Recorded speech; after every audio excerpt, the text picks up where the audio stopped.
నమస్తే, welcome to iDream inside politics with కవిత.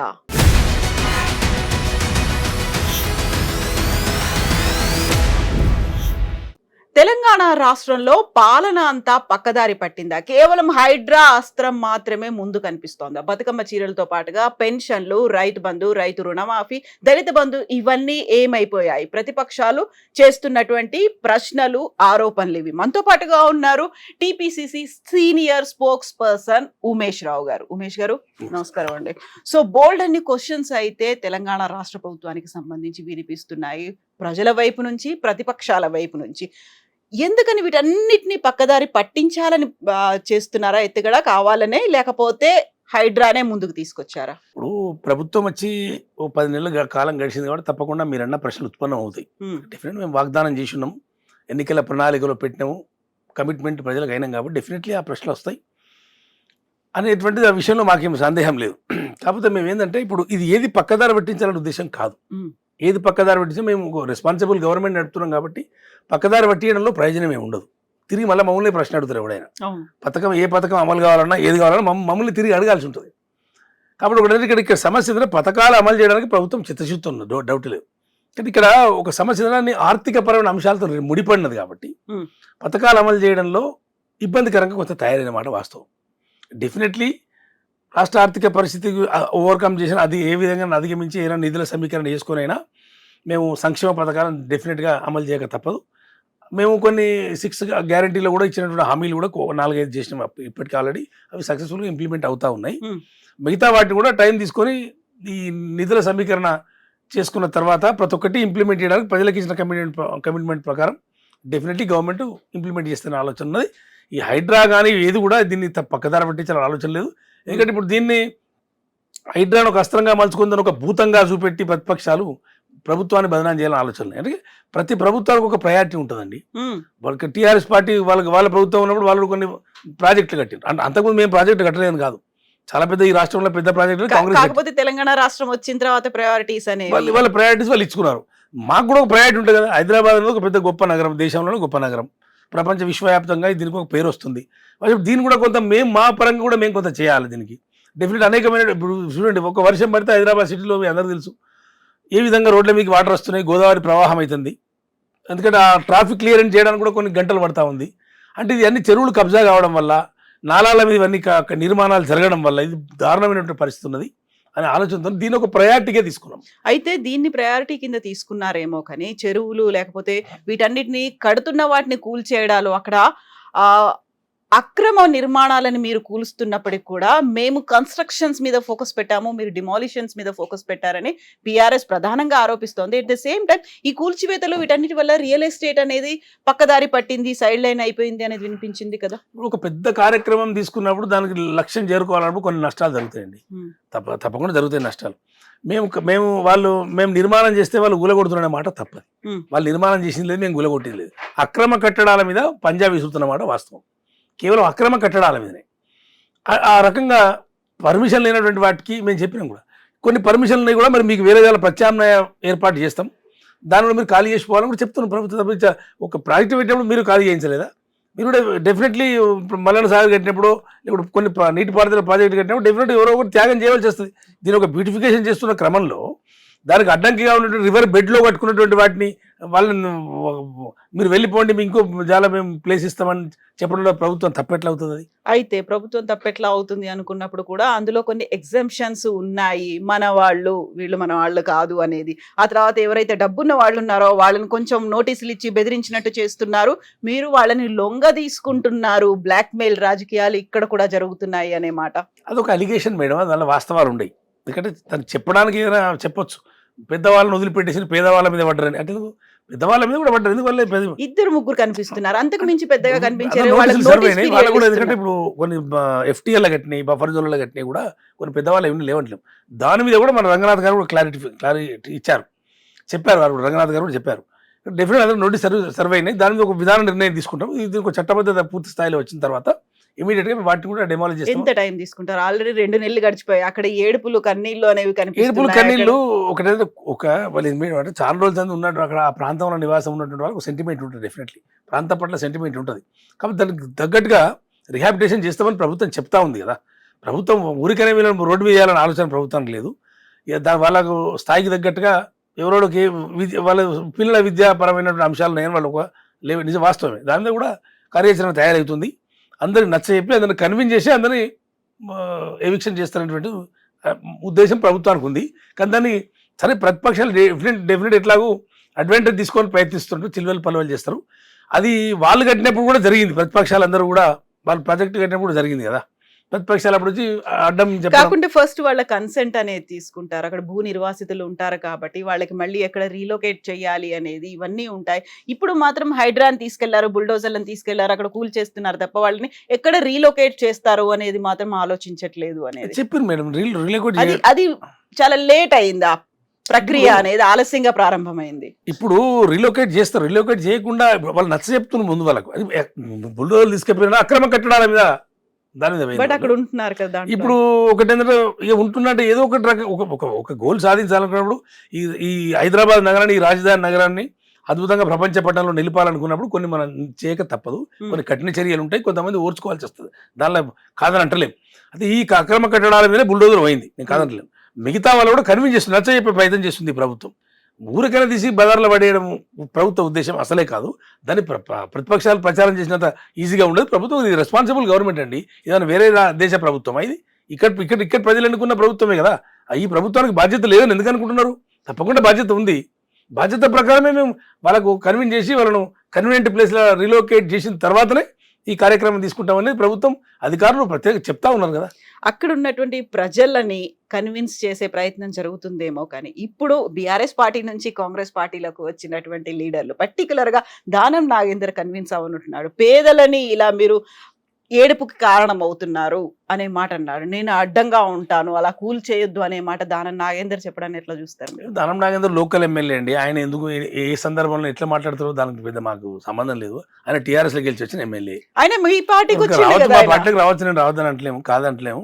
కాకపోతే ఆయన ఒపీనియన్, ఒక ఎమ్మెల్యేగా ఆయన ఒపీనియన్ అని చెప్పింది తప్ప ప్రభుత్వ విధానం ప్రభుత్వానికి ఉంటుంది. ఆయన విధానం ఏదో నాకు తెలియదు, దానం నాగేందర్ విధానం ఏదో నాకు తెలియదు. బట్ ప్రభుత్వానికి ఒక విధానం అయితే ఉంది. అధికారులకు, ముఖ్యమంత్రి గారికి, మంత్రివర్గానికి విధానం ఉంది. ఆ విషయం మా మంత్రులు, ఇన్ఛార్జి మంత్రులు, హైదరాబాద్ రంగారెడ్డి ఇన్ఛార్జి మంత్రులు స్పష్టంగా చెప్పారు. చాలా స్పష్టంగా ప్రభుత్వం నుంచి వస్తుంది. నాగేందర్ ఏదో మాట్లాడితే దానికి మేము జవాబులు ఇచ్చే అవసరం లేదు. ఆయన ఎమ్మెల్యేగా ఆయన ఏదైనా చెప్పుకునే స్వేచ్ఛ ఆయనకు ఉంది. నాగేందర్ గురించి మేము జవాబుదారి కాదు కదండి. ఆయన లోకల్ ఎమ్మెల్యే. ఆయనకి ఏమనిపించిందో, ఆయనకి ఇక్కడ ఆయన ఆలోచన ఏందో మాకు తెలియదు కదా. మా ప్రభుత్వానికి విధానం ఉంది, మేము ప్రభుత్వ పరంగానే మాట్లాడతాం. దానికి సంబంధించి అధికారులు చెప్తున్నారు, మా మంత్రులు చెప్తున్నారు, ఇన్ఛార్జి మంత్రులు, ముఖ్యమంత్రి గారు చెప్తా ఉన్నారు. దాని ప్రకారమే ప్రభుత్వం నడుచుకుంటుంది, అంతే తప్ప ఎవరెవరో ఏమేమో అభిప్రాయాలు వ్యక్తం చేస్తే వాళ్ళని కన్విన్స్ చేయడం మా వల్ల కాదు. ప్రజలను కన్విన్స్ చేస్తాం మేము, అది మా రెస్పాన్సిబిలిటీ. అక్కడ ఎవరైతే ఉన్నారో వాళ్ళతో కన్విన్స్ చేస్తాం. వాళ్ళని కన్విన్స్ చేసే వాళ్ళు కన్వీనియంట్గా అన్ని కార్యక్రమాలు తీసుకున్నాకనే మేము చేసాం తప్ప అడిగిన ప్రతి ప్రశ్న అడిగిన వాళ్ళ ప్రతి ఒక్కరిని సమాధానం పరుచుకుంటా వాళ్ళకి జవాబులు ఇచ్చుకుంటూ పోయే పరిస్థితి ప్రభుత్వానికి ఉండదు. అయితే ఇప్పుడు కన్విన్స్ చేయడంలో ప్రజల్ని కన్విన్స్ చేస్తున్నామని చెప్పినప్పుడు కూడా ప్రజల్లో వ్యతిరేకత కనిపిస్తోంది. ప్రభుత్వ వ్యతిరేకంగా అది తయారు కాబోతుంది. హైడ్రా అనేది బూమరాంగ్ అవుతోంది అనే మాట కాదంటారా? తప్పండి. బూమరాంగ్ అంటే ఇప్పుడు ఒక్కొక్కరు యాంగిల్ ఒక్కొక్కరు చూస్తారు మేడం. ఒక్కొక్క యాంగిల్ చూస్తారు. హైడ్రా ఫెయిల్ అయిపోయింది, ప్రజా వ్యతిరేకత వచ్చేస్తుంది, రకరకాల ఊహాగానాలు వాళ్ళకు ఉంటాయి. కానీ చివరికి మేము పని పూర్తి చేసిన తర్వాత వాస్తవాలు ఏదైనా అప్పుడు బయటకు వస్తాయి. ఇదే మా అభిప్రాయం. మా కార్యక్రమం మేము ఎందుకు తీసుకున్నాం హైడ్రా అనేది మాకు తెలుసు. అది దాని తర్వాత ప్రజలు ఎట్లా కన్వీనియన్స్ అవుతారు అనే విషయం అది పూర్తయిన తర్వాత తెలిసిపోతుంది. అది కానీ రోజువారీ ప్రశ్నలకు నిమిషానికి వేసే ప్రశ్నలకు జవాబులు ఉన్నాయి. అయితే ఇదే మీరు తీసుకొచ్చినటువంటి ఈ అస్త్రమే బీఆర్ఎస్ పార్టీకి బాగా ఉపయోగపడుతుంది. ఒకవైపు బీఆర్ఎస్, మరోవైపు కేసీఆర్ పుంజుకోవడానికి దోహదపడుతుంది అనేటువంటి విశ్లేషణలు ఎట్లా చూస్తారు? ఒకటండి, ఇప్పుడు వాళ్ళకు అస్త్రం, వాళ్ళకి ఎవరికి అస్త్రాలు దొరుకుతాయి, ఎవరు దేన్ని అడ్డం పెట్టుకుని పుంజుకుంటారు అనేటువంటి విషయంలో మాకు పెద్ద సంబంధం ఉండదు కదా. వాళ్ళ ప్రయత్నం వాళ్ళు చేస్తారు. దీన్ని అడ్డం పెట్టుకొని పుంజుకోవాలని వాళ్ళని కూడా వాళ్ళంత వీక్నెస్, బలహీనుడు ఇంకోలు ఉండరు. కాదు, మీరే ఇస్తున్నారు. వీళ్ళు అడ్డం పెట్టుకుని వాళ్ళు పుంజుకోవడానికి మీరు దోహదపడుతున్నారు. వాళ్ళు పుచ్చుకునే లేదని నా అభిప్రాయం. ఎందుకంటే మేము ఏమి ఇస్తున్నాం? ప్రజా వ్యతిరేకత ఏదో వస్తుంది, ప్రజల దగ్గరకు పోయి నలుగురు రెచ్చగొట్టి ఏదో 4 ఉపన్యాసాలు ఇవ్వగానే వాళ్ళ వైపు ప్రజలంతా పోయినరు మా వ్యతిరేక అని తప్పు మాట. అది మేము ఇచ్చింది లేదు, వాళ్ళు పుచ్చుకున్నది లేదు. దీన్ని అడ్డం పెట్టుకునే వాళ్ళు పైకి రావాలంటే వాళ్ళంతా వీక్నెస్ ఇంకోటి ఉండదు. కాబట్టి అది వాళ్ళ అభిప్రాయం వాళ్ళకు ఉంటుంది. ఏమని చెప్పుకొని ప్రతిపక్షాలుగా వాళ్ళు ఏదో మాట్లాడతారు. ప్రభుత్వ పరంగా ఉండే విధాన నిర్ణయం ప్రకారం ప్రభుత్వం ముందుకు పోతుంది. కేవలం హైడ్రా మాత్రమే కాదు, మీరు ఏవైతే ఇచ్చినటువంటి 6 గ్యారంటీ స్కీములు ఉన్నాయో, హామీలు ఉన్నాయో, వాటిని అసలు పట్టించుకోవట్లేదు. పర్టికులర్ గా తెలంగాణ రాష్ట్రం అంతా పెద్ద పండుగలా జరుపుకునే రాష్ట్ర పండుగ బతుకమ్మ. గతంలో బీఆర్ఎస్ ప్రభుత్వం బతుకమ్మ చీరలు ఇచ్చింది, అది కూడా సిరిసిల్ల మీ ప్రాంతానికి చెందినటువంటి చేనేత కళాకారులు నేసినటువంటి చీరలు. ఈసారి ఏమైంది? బతుకమ్మ చీరలు ప్రతి ఒక్కరు ఎదురు చూస్తున్నారు, అడుగుతున్నారు. డబ్బులు ఇచ్చే ఇప్పుడు బతుకమ్మ చీరల కుంభకోణాలు జరిగినాయి మేడం. చాలా సందర్భాల్లో అది కాంగ్రెస్ పార్టీ ప్రభుత్వం చెప్పింది ఏ రకంగా కుంభకోణాలు సిరిసిల్ల ప్రజలకు కూడా తెలుసు. కుంభకోణాలు ఏ విధంగా జరిగినాయి. బతుకమ్మ చీరల పేరు మీద బతికిన వాళ్ళు 4-5 బతికిన మా సిరిసిల్లలో. అందరికి కార్మికులకు అందరికీ రాలేదా? చేనేత కార్మికులకు ఎవరికి హెల్ప్ అంత అనుకున్నంత హెల్ప్ జరగలేదు. వాళ్ళ మామూలుగా జరిగింది. మిగతా వాళ్ళు వాళ్ళకంటే కార్మికుల కంటే ఎక్కువ హెల్ప్ అయింది 4-5 ఆసాములకు, వాళ్ళెవరు యజమానులకే తప్ప బతుకమ్మ చీరలలో కుంభకోణం జరిగిన విషయం ఇప్పుడు కాదు, మేము ముందు నుంచి చెప్తున్నాం. ఇప్పుడు దాదాపుగా 1 కోటి చీరలు తయారు చేయడం అనేది సిరిసిల్లలో చేనేత కళాకారులు ఆ మగ్గాలకి సంబంధించి జరిగింది. లాభం జరగలేదంటారా? ఆత్మహత్యలు ఆ కాలంలో తగ్గిపోయాయి, ఇప్పుడు మళ్ళీ ఆత్మహత్యలు జరుగుతున్నాయని వినిపిస్తోంది కదా. లేదు, బతుకమ్మ చీరల వల్లనే ఆత్మహత్యలు అయిపోయింటే పొరపాటు. బతుకమ్మ చీరల వల్ల కొంత జరిగింది ఉపాధి. అది దానిలో లోపభూయిష్టంగా ఉంది. ఆ పథకం అమలు చేయడంలో అది కొంచెం కార్మికులకు ప్రయోజనకరంగా లేదు అనే అంశం కాంగ్రెస్ పార్టీ గమనించి వాళ్ళకు ఒక ప్రత్యామ్నాయ మార్గాన్ని ఏర్పాటు చేయడానికి, ప్రత్యామ్నాయంగా పథకాలు తయారు చేయడానికి మేము కాంగ్రెస్ పార్టీ ప్రభుత్వం సీరియస్గా ప్రయత్నం చేస్తూ ఉంది. దాని మీద చర్చలు జరుగుతూ ఉన్నాయి. అంత మేము బతుకమ్మ చీరలు తీసేసినాము ఇవ్వలేదనేదే ఒకటి తెలుసు, అంతే. అది ఒకటే కనబడుతుంది. బతుకమ్మ చీరలకు ప్రత్యామ్నాయంగా వాళ్ళకి మంచి లాభం జరిగే పథకాలను ఆలోచించిస్తుంది కాంగ్రెస్ పార్టీ. ఇక్కడ మాకు ఒక ప్రయారిటీ ఉంటుంది. వాళ్ళు బతుకమ్మ చీరలు ఇస్తే మేము బతుకమ్మ చీరలు ఇవ్వాలని ఏం రూల్ లేదు. కాబట్టి మేము వాళ్ళకి దానికి తగ్గట్టుగా కార్మికుల ప్రయోజనాల కోసం, కార్మికుల ఆర్థిక పరిపుష్టి కోసం మా పథకాలు మాకు ఉంటాయి. మేము డెఫినెట్ మా ప్రభుత్వం మేము రేపు తీసుకొచ్చే పథకాన్ని మీలాంటి వాళ్ళే అప్రిషియేట్ చేస్తారు డెఫినెట్గా. ఎంత టైం పడుతుంది దానికి కసరత్తు జరుగుతుంది. బతుకమ్మ చీరల విషయంలో ఉన్నటువంటి పొరపాట్లను ప్రభుత్వం గమనించింది. సీరియస్గా వాళ్ళు కూడా స్టడీ చేస్తూ ఉన్నారు. దీనికి తగ్గ మంచి పథకాన్ని అందించాలనే ఆలోచనతో ప్రభుత్వం ఖచ్చితంగా ఉంది. మేమేం కార్మికులకు మీరేదో చేస్తే మేమేదో అన్యాయం చేసేటువంటి ఆలోచన మాకు లేదు. మేము కూడా ప్రభుత్వం నలుగురికి మంచి పనులు చేసి మేము కూడా ప్రతిష్ట సంపాదించుకోవాలనుకుంటాం, ప్రతిష్ట పొందాలనుకుంటాం తప్ప మీరు బతుకమ్మ చీరలు ఇస్తే మేము కూడా కంపల్సరీ బతుకమ్మ చీరలు ఇవ్వాలని రూల్ లేదు. మా ప్రయారిటీ మాకుంటది. ఆడబిడ్డలు ఎదురు చూస్తున్నారు దాదాపుగా. ఆడబిడ్డలు అంత వీక్ లేదండి తెలంగాణ, అంత బ్యాక్వర్డ్ కాకుండా ఆడబిడ్డలుగా వాళ్ళకి అయితే అది దానివల్ల వాళ్ళకు ఒక చీర వస్తుంది కావచ్చు, కానీ కోట్ల రూపాయల దుర్వినియోగం జరుగుతుందనే విషయం గమనించాలి. వాళ్ళు దుర్వినియోగాన్ని సాటిస్ఫాక్షన్ గా వాళ్ళకి ఖచ్చితంగా వాళ్ళు సంతృప్తి చెందే విధంగా పథకం తీసుకురాబోతుంది ప్రభుత్వం అనే విషయంలో ఎలాంటి సందేహం లేదు. సో ఈసారి బతుకమ్మకి చీరలు ఉన్నాయా, డబ్బులు ఇస్తున్నారా, ఏం చేస్తున్నారు అంటే ఏదో ఆలోచన చేస్తున్నారు, డబ్బులు ఇవ్వాలని ఆలోచన చేస్తున్నారు. అది పూర్తి డీటెయిల్స్ నాకు ఇంకా తెలియవు. ప్రభుత్వం నుంచి ఆ ఆలోచన జరుగుతుంది. డెఫినెట్లీ డబ్బులు ఇచ్చే అవకాశం ఎక్కువగా కనబడుతుంది. సో మిగతా కార్యక్రమాలకి సంబంధించి ఎందుకంత డిలే అవుతుంది? రైతు బంధు, రైతు రుణమాఫీ, పెన్షన్లకి సంబంధించి ఒక మార్పు రావాలనుకుని కాంగ్రెస్ ప్రభుత్వానికి ఓటేసిన తర్వాత గతంలో 3,000 అనుకున్నవి 4,000 చేస్తామని చెప్పిన తర్వాత ఎంతమందికి వచ్చాయి? అక్కడ ఎదురుచూపులు అనేవి ఉన్నాయి కదా. మీరు అడిగే ప్రశ్నలో వాస్తవం ఉంది, సహేతుకత ఉంది, వాస్తవమే. కాకపోతే మేము ఈ సంక్షేమ పథకాలు అమలు చేయడం అన్ని డబ్బుతో ముడిపడినాయి మేడం, అన్ని డబ్బుతో ముడిపడినాయి కాబట్టి కొంచెం ఇబ్బందికరంగా ఉందన్నమాట వాస్తవం. అది ప్రభుత్వం ఏంటంటే ప్రభుత్వం శాసనసభ మొట్టమొదటి సమావేశంలోనే ఒక శ్వేతపత్రం ఇచ్చారు. ఈ సంక్షేమ పథకాలు అమలు చేయాలన్నా, ఈ మేము చెప్పిన ఈ వాగ్దానాలు చేయాలన్నా ఇది ఆర్థిక పరంగా ఇది అనుకూలంగా లేదు వాతావరణం అని చెప్పి కూడా వాస్తవాలు ఉన్న అంకెలు ప్రజల ముందు పెట్టిన శాసనసభ ద్వారా. దాని తర్వాత అనేక సందర్భాల్లో ప్రభుత్వం, ముఖ్యమంత్రి గారు ప్రజలను కన్విన్స్ చేశారు. మేము డెఫినెట్లీ మేము అన్ని పథకాలు అమలు చేస్తాం, అలా సందేహం లేదు. కొంచెం ఆర్థిక వనరుల సమీకరణ జరగాల, దాని దగ్గర కసరత్తు జరుగుతూ ఉంది. పాత బకాయిలు కూడా చాలా ఉన్నాయి, గవర్నమెంట్ పెట్టిపోయినాయి, పాత గవర్నమెంట్ పెట్టిపోయినాయి, అవి ఫుల్ఫిల్ చేయాలా, అనేకమైన అప్పులకు వడ్డీలు కట్టాలా, ఈ పథకాలు అమలు చేయాలంటే చాలా కొంచెం ఇబ్బందికరంగా ఉంటుంది. అది ప్రజలు అర్థం చేసుకున్నారు. ప్రతిపక్షాలు అడగడం సహజమే, ఈ పథకాలు అమలు చేస్తలేరని. చేసే కాబట్టి చేస్తూనే ఉన్నాం మేము. వాళ్ళు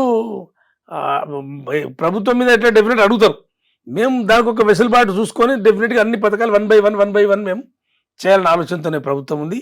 ఆ విధంగా కసరత్తు కూడా జరుగుతుంది. మీకు అందరికీ కూడా మీడియాకి తెలుసు, ప్రజలందరూ తెలుసు, ఆర్థికంగా ఈ కొంచెం రాష్ట్ర ప్రభుత్వం ఇబ్బందికరంగా ఉందనే విషయం ప్రతి ఒక్కరు అర్థం చేసుకున్నారు. దాన్ని అయితే ఈ ఇబ్బందికరంగా ఉంది ఆర్థిక పరిస్థితి అనేది కాంగ్రెస్ పార్టీకి తెలీదా? హామీలు ఇచ్చినప్పుడు, మేనిఫెస్టోలో పెట్టుకున్నప్పుడు 6 గ్యారంటీ స్కీములు అని చెప్పినప్పుడు అప్పుడు కూడా ఈ పరిస్థితి ఉంది అనేది లెక్కలు, అంచనాలు ఇవన్నీ ఉన్నాయి కదా. ఒకటి ఏంటంటే ఈ ప్రశ్న తెలియదా అంటే, ఇప్పుడు మేము తెలిసేదో మోసం చేసామనేటువంటి విషయం తీసుకురావడం కోసం మీకు తెలియదా? 10 నెలలు సంకల్పం అది, మాకు తెలుసు, తెలియకే కాదు. నిధులను సమీకరణ చేస్తాం, చేసి డెఫినెట్ మేము అనుకున్న ప్రకారం ప్రజలకు మేము చేస్తామనేటువంటి ఒక సంకల్పంతో ముందుకు వచ్చినాం. ఇప్పుడు ఫర్ ఎగ్జాంపుల్ మేము 100 రోజులలో మేము అమలు చేస్తామని చెప్పినాం. చాలా మంది 100 రోజులు అమలు చేస్తామంటే మమ్మల్ని కట్ ఆఫ్ డేట్ మాకు మేము పెట్టుకున్నది అది. అంటే కట్ ఆఫ్ డేట్ మేము పెట్టుకుంటామంటే మా సంకల్పం అది తప్పకుండా చేయాలి. మనం ఒక డెడ్ లైన్ పెట్టుకొని చేస్తే స్పీడ్గా ముందుకు పోతామేమో అన్నటువంటి ఆలోచనతో అట్లా పెట్టుకున్నది మాకు మేము పెట్టుకున్నది ఎవరో పెట్టింది కాదు. అయితే దాన్ని మేము మోసం చేసిన అనే మాట తప్పది. సంకల్పాన్ని ఎంతవరకు రీచ్ అయింది? ఆ సంకల్పాన్ని చెప్పి మేము ఒక పథకం ఫ్రీ బస్ పథకం అయితే 48 గంటల దాన్ని ఇంప్లిమెంట్ చేయగలిగినాం. కొద్ది రోజుల తర్వాత మేము వెంటనే ఈ 200 యూనిట్స్ పవర్ది డొమెస్టిక్ పవర్ మేము ఫ్రీగా అది దాన్ని ఇంప్లిమెంట్ చేస్తా ఉన్నాం. ఇది కూడా ఏది గ్యాస్ సిలిండర్లు కూడా ఇంప్లిమెంట్ చేస్తా ఉన్నాం. కొన్ని పథకాలు కొన్ని జరుగుతూ ఉన్నాయి. కొన్ని అందులో ఉన్నటువంటి మొత్తం ఒక గ్యారెంటీ స్కీమ్ లో ఉన్నటువంటి 10 months ఇప్పుడు 10 months కంప్లీట్ అయింది. 10 months అయిపోయింది. అన్ని మేము చేయాలా అంటే మాకు 5 years మ్యాండేట్ ఉంటుంది కదా, మాకు 10 months మ్యాండేట్ కాదు. బట్ అది చెప్పలేదు మీరు 5 years లో చేస్తామలేదు. ప్రభుత్వం ఉండేది 5 years ఉంటుంది. 5 years కోసం ఎన్నుకోబడ్డ ప్రభుత్వం అది. 5 years కోసం ఎన్నుకోబడ్డ ప్రభుత్వం. ఆ 5 years మాకు మ్యాండేట్ ఇచ్చినప్పుడు 5 years లో మేము చెప్పిన పథకాలని మేము ఇంప్లిమెంట్ చేస్తాం. అది నెల రోజులు 15 రోజులు చేయలేదు, నెల రోజులు చేయలేదు అని ఇట్లా అడగడంలో అది ఇబ్బందికరంగా ఉంటుంది. అది అట్లా అడగవలసిన అవసరం ఉండదు. ఇప్పుడు టీఆర్ఎస్ పార్టీ కూడా వచ్చిన వెంటనే చేయలే కదా, ఒక్కో సంవత్సరం ఒకటి, ఒక సంవత్సరం ఒకటి, 4 అట్లా చేసుకుంటూ పోయిన వాళ్ళు. మేము రైతు బంధన మీరు చెప్పినట్టుగా రైతు భరోసా అని చెప్పినాం. మేము మాకు సంకల్పం ఉంటేనే మేము 5,000 ఎక్కువ ఇస్తాం. డెఫినెట్ 5,000 ఇచ్చి చూపెడతాం. మేము డెఫినెట్ ఇప్పుడు కాకపోతే నెక్స్ట్ మేము ఆ పథకం అమలు చేస్తాం. పెన్షన్లు కూడా మేము ఎక్కువ ఇస్తామని చెప్పినాం, అవి కూడా ఇస్తాం. ప్రతి పథకం కాంగ్రెస్ పార్టీ ఇంప్లిమెంట్ చేస్తుంది వెనక ముందు, అంతే తప్ప మేము ఏదో ఎగ్గొట్టినాము, ప్రజలను మోసం చేసినాము సరే సహజంగానే మాట్లాడతారు ప్రతిపక్షాలు. వాటి మేము అంత ఆశ్చర్యం ఏం లేదల్లా, లేకుంటే మేము బాగా చేస్తున్నాం ప్రతిపక్షాలు చెప్పవు కదా. కాబట్టి మేము సహజంగానే ఇది చెప్పుకుంటారు. కాబట్టి మేము తప్పకుండా ఆ సంకల్ప బలంతోనే ప్రభుత్వం కమిట్మెంట్తో ఉన్నది. డెఫినెట్ అన్ని అమలు చేయడానికి మేము ముందుకు పోతాం. ఉమేష్ గారు, ఇప్పుడు మీరు బాగా చేస్తున్నారా లేదా, లేకుంటే గతంలో ఉన్నటువంటి బీఆర్ఎస్ ప్రభుత్వమే బాగా చేస్తుందా అనడానికి ఒక కొలమానంగా ఓ వారం రోజుల్లో హైకోర్టు ఇచ్చినటువంటి తీర్పుకు అనుసరించి 10 మంది అక్కడి నుంచి బీఆర్ఎస్ నుంచి పార్టీ ఫిరాయించి కాంగ్రెస్లోకి వచ్చినటువంటి ఎమ్మెల్యేలకు సంబంధించి అనర్హత వేటు వేస్తారా, బై ఎలక్షన్స్ వస్తాయా అనేది వినిపిస్తుంది. దాన్ని కొలమానంగా తీసుకుంటున్నారా లేదా? అప్పుడు అక్కడున్నటువంటి ఓటర్లు, ఆ నియోజకవర్గ ప్రజలు ఏం ఆలోచిస్తున్నారు?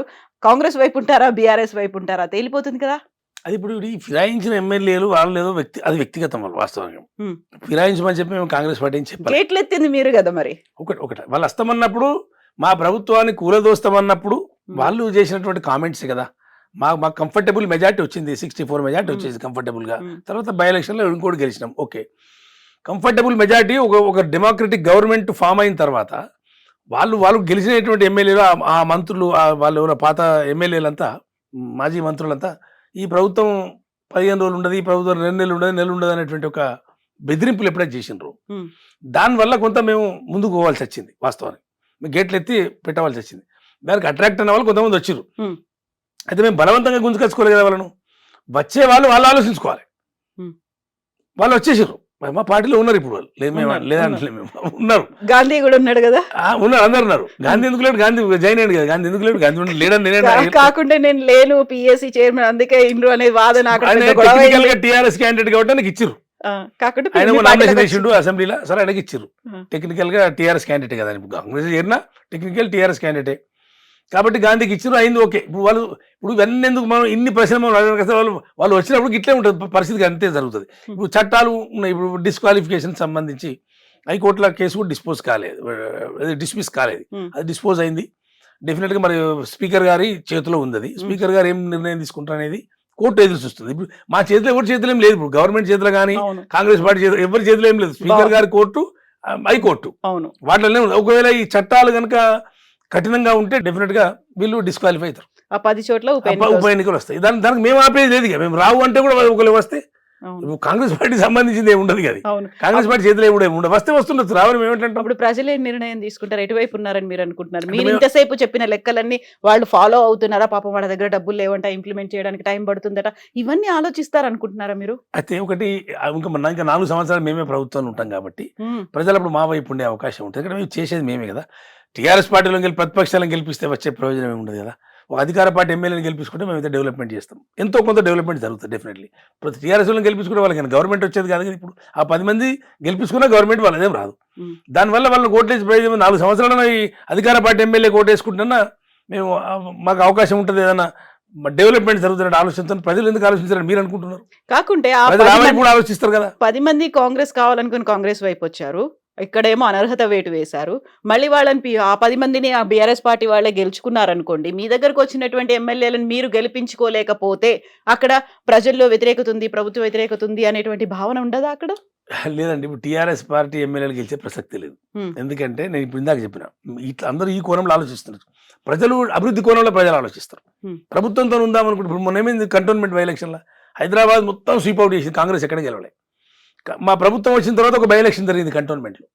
అప్పుడు అంత మాకు థర్డ్ ప్లేస్ పోయినటువంటి Congress party TRS third place పోయిన తర్వాత బై ఎలక్షన్ అక్కడ జనం ఎట్లా చేయకుండా అధికార పార్టీ ఉంది, 5 ఏళ్ళు వీళ్ళు అధికారం ఉంటారు, వీళ్ళకి మనం చేస్తే డెవలప్మెంట్ అవుతుందని ఆలోచించి ప్రజలు అట్లా ఆలోచించారు. అది మిగతా ఎన్నికలు కూడా అదే జరుగుతుంది. మిగతా రేపు జరిగేటువంటి బై ఎలక్షన్స్ వస్తాయి, వచ్చినప్పుడు అదే విధంగా జరుగుతుంది. ఈ 10 చోట్ల కూడా కాంగ్రెస్ అనేది ఆలోచన వస్తుందంటారు. డెఫినెట్లీ కాంగ్రెస్ అభ్యర్థులకు ఓట్లు వేస్తారు. గవర్నమెంట్ ఉన్నది, గవర్నమెంట్ చూస్తారు, మాకు ఆ నమ్మకం ఉంది. గవర్నమెంట్ చూస్తారు, అభ్యర్థులు సరే ఒకనా వాళ్ళు ఏమైనా ఇబ్బందికరంగా ఉంటే అభ్యర్థులు మారిస్తే అందరికి నేను టికెట్ ఇస్తాను నేను అనను. అది ఇప్పుడు ఆలోచించే విషయం కాదు. కానీ ఖచ్చితంగా ప్రభుత్వానికి కాంగ్రెస్ పార్టీకి ఓట్లు ఇస్తారు ప్రజలు. ఇప్పుడు కేసీఆర్ క్లోజ్ రిలేటివ్, మీరు కూడా చాలా చాలా క్లోజ్గా ఆయన్ని అబ్జర్వ్ చేశారు కాబట్టి కేసీఆర్ వ్యూహాత్మకంగానే మౌనంగా ఉన్నారనుకుంటున్నారా? నెక్స్ట్ ప్లాన్ ఏముంటుందని మీరు అనుకుంటున్నారు? మేబీ ఇప్పుడు కేసీఆర్ గారు ఇప్పుడు సరే ఎవరో ఉన్నా కాదన్నా టవరింగ్ పర్సనాలిటీ రాష్ట్రంలో. ఆయన అందరికి తెలిసిన వ్యక్తి. ఆయన అనేక యుద్ధాలు చేసిండు, రాజకీయంగా పోరాటాలు చేసిండు, అందరికి తెలిసి ఎవరైనా ఒప్పుకుంటారు దాన్ని, కాదని అంటలేదు. దానికి ఒక అంత పెద్ద మనిషి కూడా ఒక మౌనంగా ఉన్నాడు అంటే వ్యూహాత్మకంగానే ఉండొచ్చని మేము అనుకుంటాం. సరే ఆయన వ్యూహం ఆయనకు ఉంటుండొచ్చు, ఎవరి వ్యూహం వాళ్ళకు ఉంటుంది. కాబట్టి ఆ వ్యూహాలు ఏముంటాయి అనేది ఆయన ముందుకు వచ్చినప్పుడు ఆయన యాక్టివిటీని బట్టి మనం మా వ్యూహం ఉంటుంది కదా. ఆయనకు వ్యూహం ఉండదని నేను అన్నా. వ్యూహం ఉంటుంది, డెఫినెట్ వ్యూహం ఉండకుండా ఎలా ఉంటుండే ఆయన. కాబట్టి ఆయన వ్యూహానికి దగ్గర ప్రతి వ్యూహం మా దగ్గర ఉంటుంది కదా. రానివ్వండి, ఆయన వచ్చి ఆయన ఏ కార్యక్రమం చేసుకుంటే ప్రతిపక్ష నాయకుడు, ప్రధాన ప్రతిపక్ష నాయకుడు, వాళ్ళ పార్టీ ఉంది, వాళ్ళ ఎమ్మెల్యేలు వాళ్ళ పని వాళ్ళు చేసుకుంటారు. ప్రభుత్వం దగ్గర కూడా వ్యూహం ఉంటుంది కదా. వ్యూహానికి ప్రతి వ్యూహం ఉంటుంది డెఫినెట్లీ, అది మేము అనుసరిస్తాం.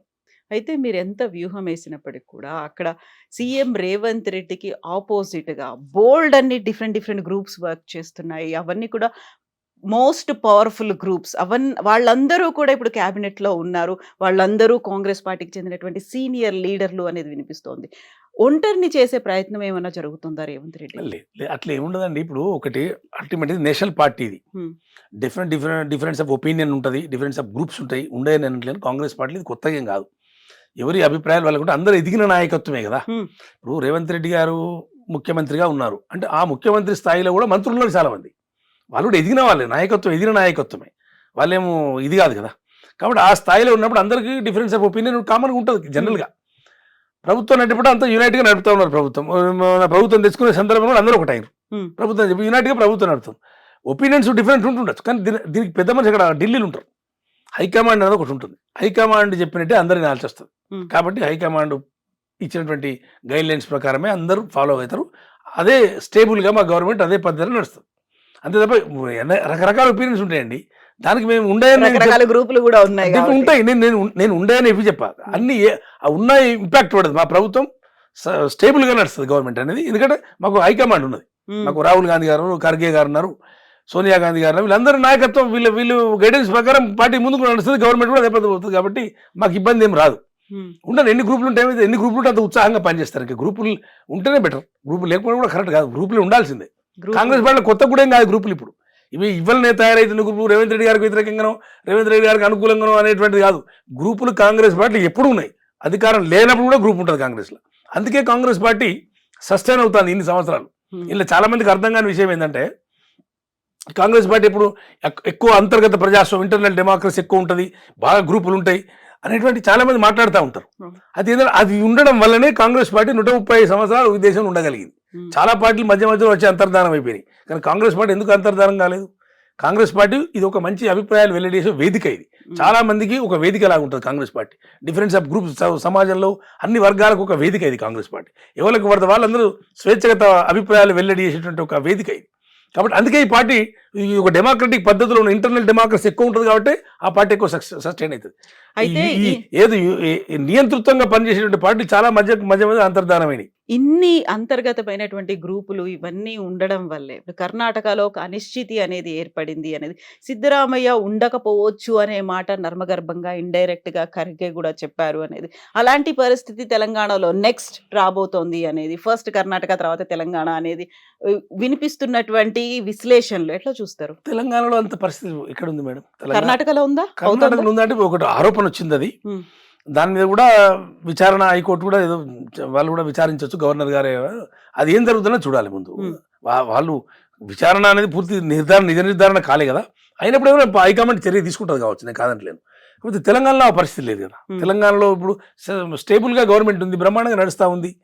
మేము ప్రజా సమస్యల మీద తొలమునకలై కూర్చున్నాం. ఇక్కడ మాకు రాజకీయాలు ఎక్కడున్నాయి? ఇక్కడ తెలంగాణలో అవినీతి ఆరోపణలు ఎక్కడున్నాయి? తెలంగాణ ఏం అవినీతి జరిగిందని, తెలంగాణ కాంగ్రెస్ పార్టీ ఏమి అది చేసిందని చెప్పి మాకు ఆ సమస్య ఉత్పన్నమైంది. ఇప్పుడు మాకు అటువంటి అవినీతి ఆరోపణలు తెలంగాణలో కాంగ్రెస్ ప్రభుత్వం మీద రాలేదని మీరు అనుకుంటున్నారు? ఆరోపణలేండి. గతంలో నల్గొండకి సంబంధించి రైస్ మిల్లులు కావచ్చు, ఆ తర్వాత ఇసుక కావచ్చు, ఇప్పుడు రియల్ ఎస్టేట్ కావచ్చు, కేంద్రానికి అంటే అక్కడ ఉన్నటువంటి రాష్ట్రాల్లో ఎన్నికలు జరగబోతున్నాయి కాబట్టి అధిష్టానానికి పంపిస్తోంది ఇక్కడ నుంచి డబ్బు సంచులు అనే మాటలు. ఓకే, ఇప్పుడు అది ఆరోపణలు అవన్నీ డబ్బు సంచులు పంపిస్తాం, డబ్బు సంచులు ఎక్కడ పంపిస్తామో పట్టుకోవాలి. డబ్బు సంచులు పట్టుకున్నప్పుడే మేము డబ్బు సంచులు పంపించింది లెక్క. అంటే వాళ్ళకు ఊహించుకొని, ఎవరికి వాళ్ళే ఊహించుకొని ఒక ప్రచారంలో తీసుకొచ్చి దాన్ని ఇలా అంటే ఎస్టాబ్లిష్ కాలే కదా. ఇక్కడ మీరు నల్గొండ లేదు అన్నారు, అది ఎస్టాబ్లిష్ కాలే. చేయండి మరి. వాళ్ళు చెప్పింది ఆరోపించడంలో అర్థం లేదండి. ఆరోపణలు నిజాలు కావు, ఆరోపణలు నిజాలు కావు. నిజాలను నిర్ధారణ చేయండి. మీరు నిజ నిర్ధారణ చేస్తే అప్పుడు కానీ అర్థమైంది. ఇప్పుడు అటువంటి అవినీతి ఎక్కడిది ఈ రాష్ట్రంలో? మేము అవినీతి చేసింది ఎక్కడ? ఆ పరిస్థితి ఎక్కడుంది? ఇక్కడ ఆరోపణలు ఎక్కడి? గవర్నమెంట్ డీస్టేబిలైజ్ అయింది ఎక్కడ? గవర్నమెంట్ చాలా స్టేబుల్గా అవుతుంది, గవర్నమెంట్ బ్రహ్మాండంగా నడుస్తుంది గవర్నమెంట్. ఇప్పుడు ఇక్కడ ఏం సమస్య వచ్చిందని మేము అంత భయపడాల్సిన అవసరం ఉంది? వాళ్ళ ఆరోపణలు చేసిన నిజాలు కావు కదా. నిర్ధారించమనండి. మేము మళ్ళీ అడుగుతున్నాం, నిర్ధారించమనండి. రేపు రమ్మనండి, ముందుకు రమ్మనండి ఏమున్నాయో. ఇప్పుడు టీపీసీసీ చీఫ్ గా మహేష్ కుమార్ గౌడ్ నియమించారు. ఆ తర్వాత ప్రభుత్వాన్ని ఎంత స్ట్రాంగ్ గా నడిపించాలో పార్టీని కూడా అంతే స్ట్రాంగ్ గా నడిపించాల్సిన అవసరం ఉంటుంది. కోఆర్డినేషన్ అనేది ఎట్లుంది అనుకుంటున్నారు మీరు? అద్భుతంగా ఉందండి. మహేష్ కుమార్ గౌడ్ గారి గురించి ఒకటి ఏంటంటే, తాను కాంగ్రెస్ పార్టీలోనే పుట్టిండు ఆయన. అసలు ఆయన రాజకీయ ప్రస్థానం సుమారు 40 ఏళ్ళ నుంచి రాజకీయ ప్రస్థానం ప్రారంభించి అప్పటి నుండి ఇప్పటి వరకు కమిట్మెంట్తో ఆ పార్టీని పట్టుకొని ఉన్నటువంటి నాయకుడు ఆయన. తనకి చాలా సార్లు అన్యాయం జరిగినప్పటికీ కూడా చాలా యునైటెడ్ స్టేట్ లో కూడా ఆయన ఎప్పుడో పీసిపేట్ కావాల్సిన వాస్తవాన్ని చెప్పాలంటే, యునైటెడ్ స్టేట్ లో కూడా ఆయన ఉన్నప్పుడు కూడా ఆయన రాష్ట్ర స్థాయి పదవులు చేసి మొత్తం అతనికి మొత్తం ఈ 2 తెలుగు రాష్ట్రాలలో ఆయనకు ప్రతి జిల్లాలో ప్రతి తాలూకాలో ఆయనకు కార్యకర్తలతో పరిచయాలు. ఆయన శిష్యులు కూడా చాలా మంది ఉన్నారు. ఆయన శిష్యులు కూడా చాలా మంది ఎమ్మెల్యేలు, మంత్రులు లేరు. ఆయనకు అదృష్టం కలిసిలే పాపం. కాబట్టి అది కమిట్మెంట్తో పనిచేసే నాయకుడు. ఆయన చాలా అవగాహన, విద్యావంతుడు, అన్ని రకాల హైకమాండ్ ఆలోచన చేసి ఒక మంచి నిర్ణయం తీసుకున్నది. ఆయన చాలా ఓపికస్తుడు కూడా మహేష్ గౌడ్ గారు. ఆయనకు ఇక్కడ ఏ కారణం లేనిది, ఎక్కడేముంది, ఎవరైందన్న మొత్తం అవగాహన ఉన్నటువంటి నాయకుడు. కాబట్టి ఇప్పుడు ఆ సెలెక్షన్ అనేది ఇప్పుడు రేవంత్ రెడ్డి గారి డైనమిజంతో ఇప్పుడు ఈ మహేష్ గౌడ్ గారి ఇద్దరు ఎప్పుడైతే కలిసి కొన్ని ఇప్పుడు ఉన్నదో, ఒక జోడీ ఉందో, అది అద్భుతంగా అవుతుంది ప్రతి కాంగ్రెస్ కార్యకర్త ఇలా విశ్వసిస్తా ఉన్నాడు. ఇక్కడ ఇద్దరు యంగ్స్టర్సే, ఇద్దరు కూడా ఉత్సాహం ఉన్న వాళ్ళే, ముందుకు తీసుకెళ్లాలనుకున్న వాళ్ళే, భవిష్యత్తు ఉన్న వాళ్ళు. ఎందుకంటే వాళ్ళు భవిష్యత్తు ఉన్న వాళ్ళు కాబట్టి ప్రతిష్ట పెంచుకోవాలని ఆలోచన చేస్తారు. ప్రభుత్వం నడిపి ఆయన, పార్టీ నడిపి ఈయన ప్రతిష్ట పెంచుకోవాలి, పార్టీని బలోపేతం చేస్తేనే భవిష్యత్తు ఉంటుంది అనేటువంటి విషయం అవగాహన చేసుకున్న వాళ్ళు. కాబట్టి ఈ ఇద్దరు జోడీ అద్భుతంగా నడుస్తున్న విషయంలో ఎవరికి సందేహం లేదు. తప్పకుండా అందరూ అదే ఆశిస్తున్నాం. హైకమాండ్ కూడా అదే ఆశించి ఇద్దరిని ఆ రకంగా నియమించడం జరిగింది. ఇప్పుడు మహేష్ కుమార్ గారు లాగే ఒక కమిటెడ్, సిన్సియర్ గా కనిపించింది పార్టీలో ముందు నుంచి ఉంది ఉమేష్ రావు. ఆయనకు అన్యాయం జరిగిందా? అని ఒకటి ఏంటంటే, ఇప్పుడు అన్యాయం అనుకుంటే అన్యాయం జరిగింది, కాదనుకుంటే కాదనుకోవచ్చు. మీరేమనుకుంటున్నారు? ఒకటి ఏంటంటే, నిజమే, వాస్తవంగా 2 సార్లు టికెట్ రావాల్సి ఉండే సిరిసిల్లలో, అది రాలేదు. నాకు మొన్న రీసెంట్లీ కూడా ఎలక్షన్ మొన్న కేటీఆర్ని ఓడగొట్టాలని మొన్న జనం డిసైడ్ అయింది ఆల్మోస్ట్. వాస్తవం, ఇది పచ్చి వాస్తవం. సిరిసిల్లలో కేటీఆర్ని మొన్న ఓడగొట్టాలని జనం డిసైడ్ అయ్యారు. ఇక్కడ ఒక చిన్న పొరపాటు జరిగింది. ఏంటంటే, ఎవరికైతే మా సిరిసిల్లకు క్యాండిడేట్ ఇచ్చారో కేకే మహేందర్, అతను పని చేయలేదు. అతను అప్పటికే 4 సార్లు ఓడిపోయిన వ్యక్తి. ఆయన అతనికి టికెట్ ఇవ్వడం వల్ల ఏంటంటే, నామినేషన్ వేసిండు, ఇంట్లో కూర్చున్నాడు. ఆయన ప్రచారం చేయలేదు. ఎవరైతే ఏ నాయకుడు వచ్చి కూడా ప్రచారం చేయలేదు. సిరిసిల్లలో టికెట్ తీసుకున్నాడు, నామినేషన్ వేసిండు, ఇంట్లో కూర్చున్నాడు. ఇక అప్పుడు అయినప్పటికీ కూడా అది వరకు 34,000 ఓట్లు వచ్చేది, 58,000 ఓట్లు వచ్చినాయి. ఇంకా కొంచెం అప్పుడు నాకు ఇస్తేనే కొంచెం పని చేసుకుందంటే ఒక 15,000 ఓట్ల తేడా నేను గెలుస్తుంటే కేటీఆర్ మీద. అప్పుడు నాకు ఇవ్వలే, పార్టీ టికెట్ ఇవ్వలే. అది ఒకటి కార్యకర్తలు చాలా అందరి మనసులలో ఉంది. అది అన్యాయంగా సిరిసిల్ల సీటు పోయిందనే విషయం అందరికీ ఉన్నది. ఇప్పుడు ఇలా కేటీఆర్ అసెంబ్లీకి రాకపోతుండే ఈ ఇబ్బందులు ఉండకపోతుండే. మేము ఖచ్చితంగా అప్పుడు వ్యతిరేకించాం, అతను టికెట్ ఇవ్వకండి, 3-4 సార్లు ఓడిపోయాడు, ప్రజలతో సంబంధాలు లేవు అని కూడా చెప్పినాం. అయినా సరే మరి ఎందుకు ఇచ్చారో తెలియదు నాకు, ఇచ్చిండ్రు, పార్టీ ఓడిపోయింది. మిస్కాల్కులేట్ అయింది కదా అక్కడ. 100% అది చాలా తప్ప. అక్కడ ఇచ్చిన నాయకులు కూడా వచ్చి ప్రచారం చేయలేదు. అక్కడ ఒక్క నాయకుడు, రాష్ట్ర స్థాయి నాయకుడు వచ్చి సిరిసిల్ల ప్రచారం చేయలేదు కేటీఆర్ వ్యతిరేకంగా. ఇతను దొరకరాలి ఎవరిని, ఎందుకని ఇతను దొరకరాలి, ఎవరిని దొరకరాలి, ఇతను పోటీ చేయాలని ఉద్దేశం ఉంటుంది. నామినేషన్ నుంచి కూర్చున్నాడు అంతే. ఏ ఒక్క రాష్ట్ర నాయకుడు సిరిసిల్లకి రాలేదు ప్రచారానికి కేటీఆర్ వ్యతిరేకంగా. అంటే అక్కడ కేటీఆర్ గెలవాలని కోరుకున్నారా? నాకు కోరుకున్నారా నాకు తెలియదు. ఇతనికి ఇవ్వడం వల్లనే జరిగింది అది. అతను తోలుకొచ్చుకోవాలి. పక్కకు వేములవాడ నియోజకవర్గం ప్రియాంక గాంధీ గారి, రాహుల్ గాంధీ గారిది సమావేశం పెట్టించారు మా ఆది శ్రీనివాస్ గారు. మా పొన్నం ప్రభాకర్ గారు ఇక్కడ కాంటాక్ట్ చేసిన హుస్నాబాద్లో ప్రియాంక గాంధీ గారు వచ్చి మీటింగ్ పెట్టి, వాళ్ళు ఆల్రెడీ సీనియర్ నాయకులు, వాళ్ళు పబ్లిక్లో పట్టున్నోళ్ళే, వాళ్ళే తోలుకొచ్చి మీటింగ్లు పెట్టుకున్నప్పుడు సిరిసిల్లలో కేటీఆర్ మీటింగ్లు పెట్టలేదంటే ఈ పోటీ చేసే క్యాండిడేట్కి ఉండాలి కదండి. ఒక్క నాయకుడు వచ్చి ఇక్కడ సిరిసిల్లలో ఒక మీటింగ్ పెట్టలేదు. పక్కకు వచ్చి రాహుల్ గాంధీ గారు వచ్చారు, ప్రియాంక గాంధీ గారు పక్కకున్నటువంటి ఆ నియోజకవర్గాల్లో ఇక్కడే కేటీఆర్ ఉంది, జస్ట్ ఒక 10 కిలోమీటర్ల దూరంలో కేటీఆర్ 4-5 కిలోమీటర్లు తెలీదా వాళ్ళకి? ఇక్కడ పోటీ చేసే క్యాండిడేట్ దగ్గర ఉండాలి. ఎవరైనా వస్తే రమ్మంటే వస్తారు, ఎందుకు రారు? పోటీ చేసే క్యాండిడేట్ దగ్గర ఉండాలి, అతనికి ఇంట్రెస్ట్ ఉండాలి. వాళ్ళు రాలేదు. వాళ్ళు ఇతను దొరకరాలి. వాళ్ళు అడిగితే కూడా మీటింగ్ పెట్టి, గాంధీ భవన్ మేము అడిగితే కూడా మీటింగ్లు సాధ్యం కాదు, మాకు మీటింగ్లు పెట్టాం అని చెప్తే వాళ్ళు ఏం చేస్తారు? ఎవరైనా ఏం చేస్తారు? వాళ్ళకి రావద్దని ఎందుకు ఉంటుంది? కేటీఆర్ ఒడియాలని ఉంటుంది మా రాష్ట్ర నాయకులకు. కానీ అక్కడ పోటీ చేసే వాళ్ళకి ఇంట్రెస్ట్ ఉండాలి కదా. అది అందరికీ తెలిసిన విషయమేనండి. అది పెద్ద బహిరంగ రహస్యమే, దాపరికం ఏం లేదు. సిరిసిల్లకు ఏ రాష్ట్ర నాయకుడు ప్రచారానికి రాలేదనే విషయం అది బహిరంగ రహస్యం. ఏ నాయకుడు వచ్చి వస్తే మేము రాలేదని మేము ఎందుకు చెప్తాం?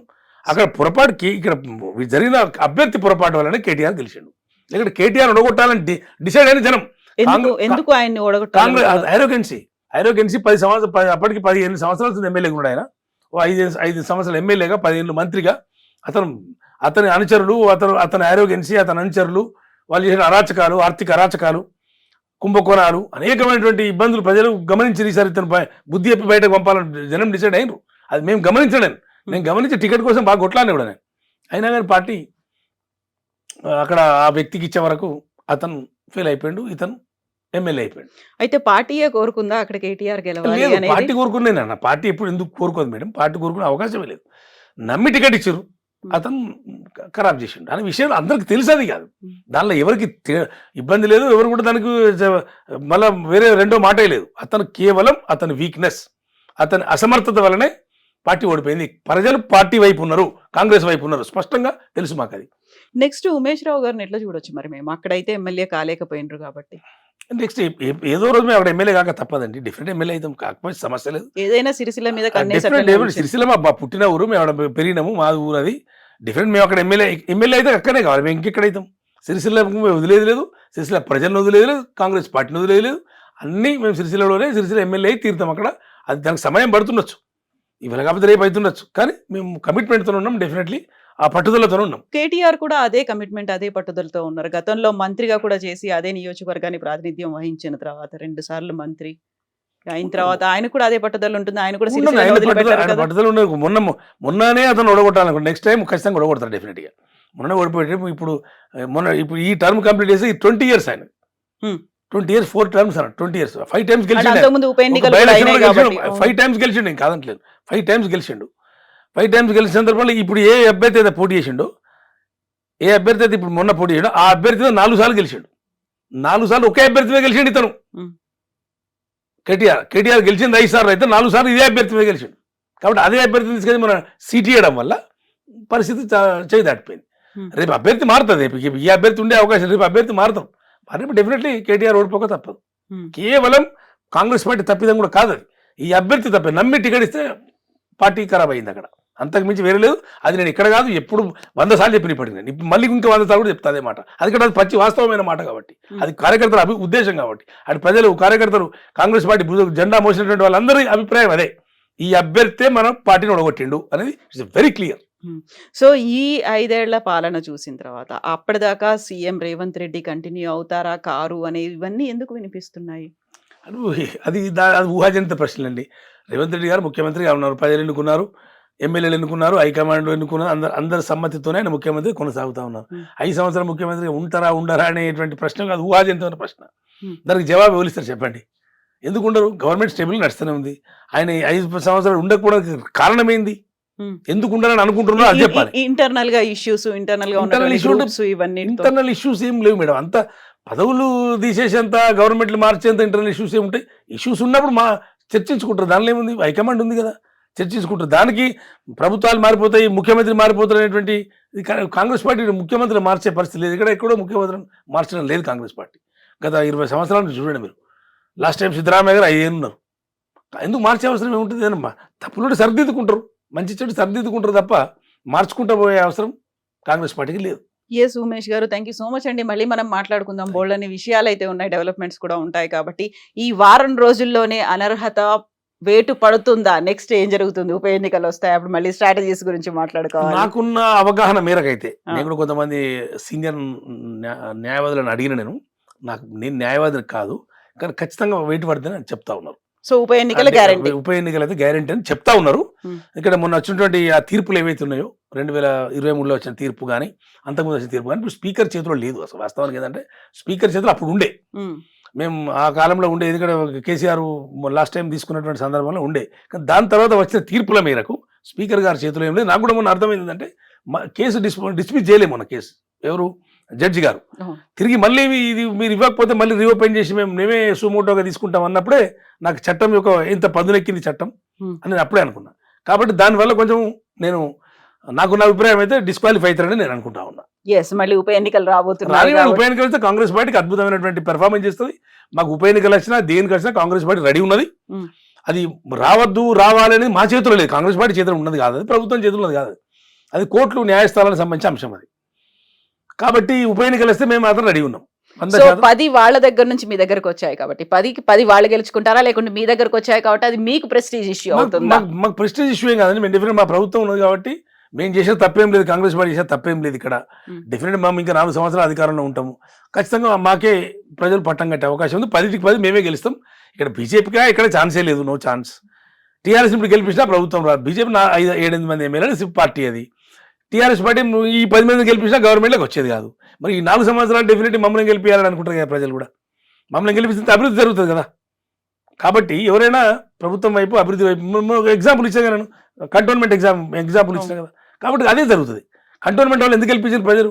డెఫినెట్ మాకు 5 సంవత్సరాలు టీఆర్ఎస్ మీద కోపమో అవి చెప్పడం లేదు.